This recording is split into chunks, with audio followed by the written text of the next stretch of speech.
Bom dia, Moema. Bom dia, Juana. É um prazer te conhecer. Igualmente, bem-vinda à Presença, bem-vinda a esse espaço de construtoras de futuro, bem-vinda à Tucaça. Obrigada pelo convite. Estamos falando com Moema Vieser. É difícil explicar brevemente a trajetória de uma mulher, escritora, educadora, feminista, que tanto fez e que tão ativa se mantém ao longo de tantas décadas. Porque, Moema, você é uma mulher mais velha, né? Você poderia falar a sua idade? Sim, eu tenho 82 anos, sou brasileira e, bem, eu me conheço como ativista dentro do feminismo já faz mais de 60 anos. Mas principalmente desde 1975, quando houve o primeiro Tribunal Internacional da Mulher, ao mesmo tempo em que houve a primeira Conferência das Nações Unidas sobre Mulheres, Desenvolvimento e Paz, que foi no México. Eu estava exilada no México. Eu estava exilada por conta do meu trabalho como educadora popular, discípula de Paulo Freire.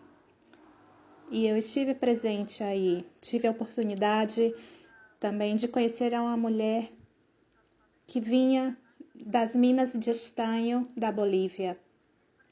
Eu fiquei bastante impressionada com a sabedoria popular dessa mulher, porque ela havia ido somente à escola primária, mas ela sabia muito sobre o seu país, partindo da sua condição de classe.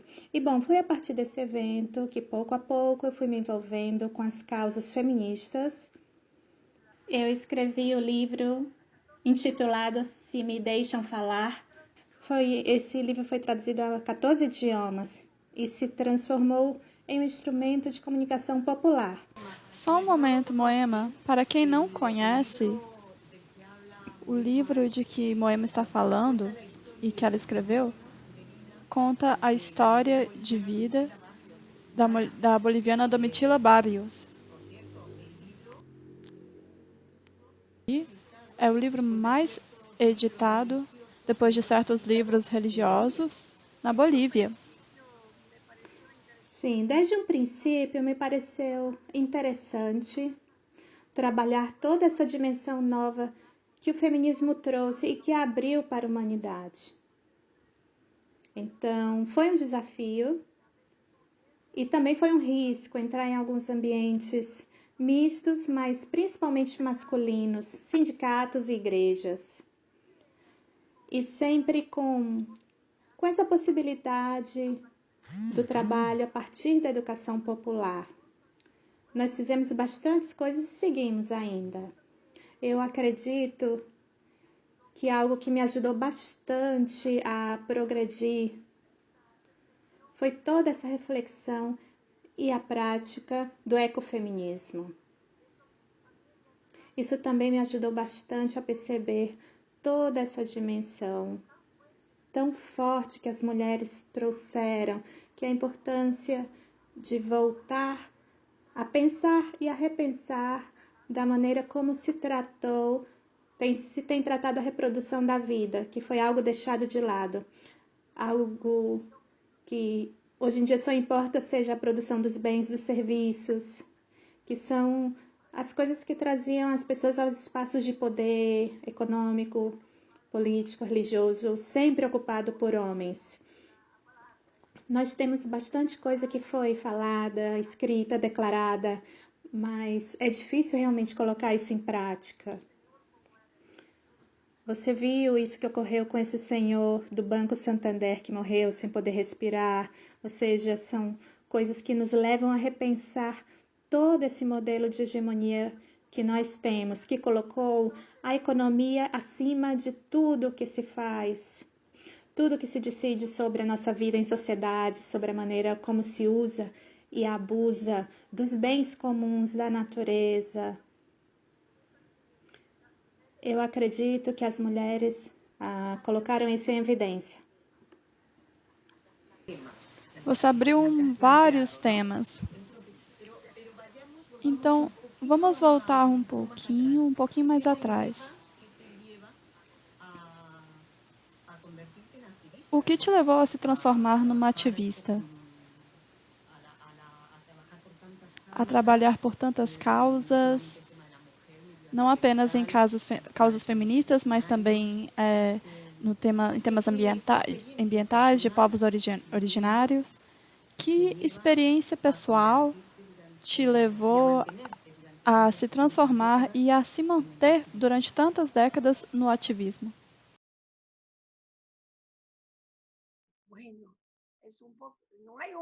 Olha, Juana, não houve só um fator, um momento. Foram várias coisas que confluíram e que fizeram isso. Eu, desde muito pequena, tive uma atração por esse assunto, acompanhei meu avô, minha mãe, nesse assunto que todos estejam bem. Depois eu entrei no convento. Eu fui freira durante 17 anos, mas em uma comunidade que não era contemplativa, era uma comunidade ativa. Eu ajudei bastante a renovar essa comunidade e foi nesse contexto todo que eu tive a oportunidade de conhecer a Paulo Freire, suas obras, principalmente a Pedagogia do Oprimido. E no Brasil havia todo um contexto interessante, que foi ocasionado pela teologia da libertação e todo o trabalho das comunidades de base. Então aí eu estive envolvida e nunca mais parei. Estamos vendo todas as causas que você defende. O que todas essas causas têm em comum? Qual é o fio condutor de todas essas causas que elas sempre implicam? Eu acredito que a base de tudo é esse assunto dos direitos humanos. Ou seja, todos e todas somos seres humanos, independente de raça, cor, idade, cultura, religião. E por que é tão difícil aceitar isso?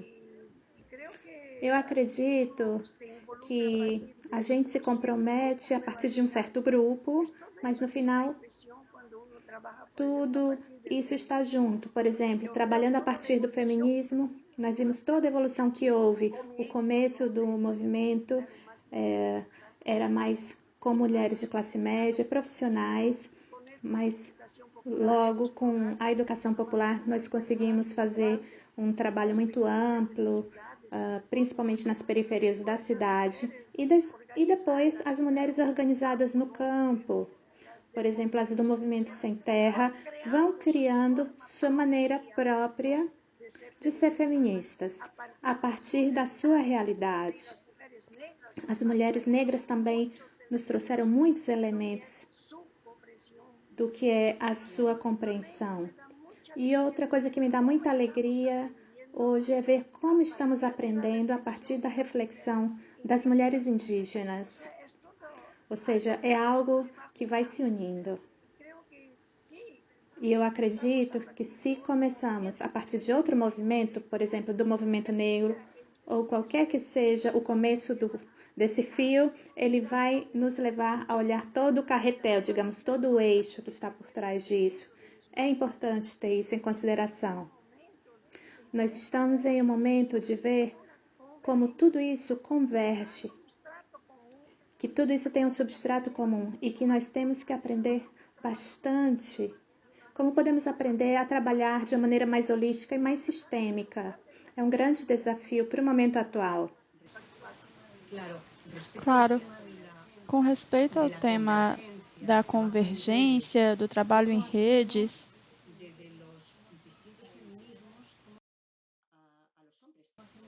como fazemos desde os vários feminismos para integrar os homens também, porque são quase 50% da humanidade. O que você acha que poderíamos fazer? Bem, eu acho que temos que ter esses espaços próprios para cada um ir desvendando a realidade do que acontece, mas ao mesmo tempo eu acredito que houve tanta reação e ainda há muita reação por parte de certas instituições milenares, como são as igrejas. É muito triste ver e se percebe como esse sistema patriarcal é algo milenar, que está muito ligado a tudo o que foi o sistema colonial, que foi o domínio do homem sobre a mulher, o domínio do homem também sobre pessoas de outras raças, etc. Eu acredito que sim, é importante o diálogo de mulheres com homens, mas eu também, acredito em que a partir de certos homens que nós conhecemos e que vemos que estão entre eles mesmos trabalhando toda essa dimensão do feminino junto com o masculino, que eles têm muito claro o que é a natureza humana e que são os papéis sociais que foram atribuídos a homens e mulheres e como isso se cristalizou a partir das instituições mais iniciais como a família, mas que continua na educação, persistem em todas as instituições de trabalho e como tudo isso tem que ser desmantelado um por um. E os homens que começam a ter essa atitude também encontram dificuldades. Por exemplo, na Bolívia, criaram um vice-ministério de despatriarcalização e descolonização. Mas se isso não entra na cultura, na cabeça das pessoas, por mais documentos que tenhamos, por mais ministérios que tenhamos, a coisa não anda. É todo um trabalho de educação em todos os níveis também.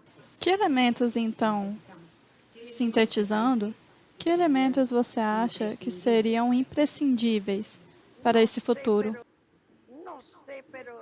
Eu não sei bem, mas eu acho que nós temos um acúmulo grande de reflexões.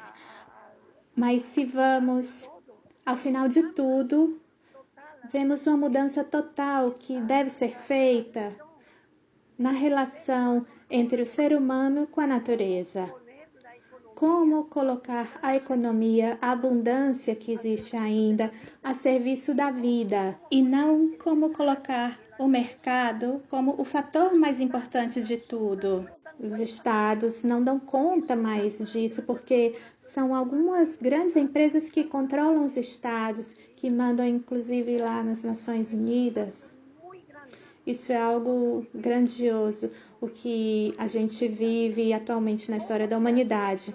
Como fazer isso? Bom, há várias iniciativas, não há uma receita, mas todos têm um papel que exercer nesse momento. Agora sim, temos que ter bem claro de que se trata de mudar tudo para deixar a serviço da comunidade de vida, e não somente dos seres humanos, mas da comunidade de vida. E por isso que é tão importante a defesa dos bens comuns. Nós não podemos viver sem ar puro. Tanta gente que adoece, morre por faltar uma água de boa qualidade. Quando matamos um rio com os desastres, que não são acidentes, são desastres causados pela ganância. É uma mudança estrutural e nós estamos em um momento muito difícil, mas eu também acredito que é um momento privilegiado da história da humanidade. Que elementos você resgataria desse momento? Eu acredito que todo esse acúmulo de estudos, informação, e reflexões, análises que a humanidade já produziu, eu acredito que isso nós não tínhamos há 50 anos. Então, tudo isso é algo que deve ser considerado como um privilégio. Eu acredito que é um momento privilegiado também pelas coisas boas que a globalização nos trouxe. Uma delas é justamente que eu esteja aqui com você em tempo real, falando, eu no Brasil e você na Espanha. Eu vi isso agora no Fórum Mundial Social, do qual eu participei em janeiro, e foi incrível o painel das mulheres com os depoimentos e análises de uma mulher falando em espanhol lá do povo sarauí. E também uma mulher que trazia uma reflexão da Índia, outra que trazia do Haiti, cada uma delas mostrando como ali localmente vivem assuntos que são globais. E eu acredito que isso é um privilégio. É a impressão que eu tenho e eu me sinto assim, como alguém privilegiado por ter acesso a toda essa informação. Bom, temos muita esperança, na verdade. Estamos muito mais avançadas desde algumas décadas atrás. É verdade. E eu acredito que isso também nos dá ânimo para seguir. Claro, claro que sim, com certeza. Muito obrigada, Moema. Imagina, eu que agradeço a oportunidade, Juana. Um prazer, Juana. Muito prazer. Beijo. Muito obrigada e mantemos contato.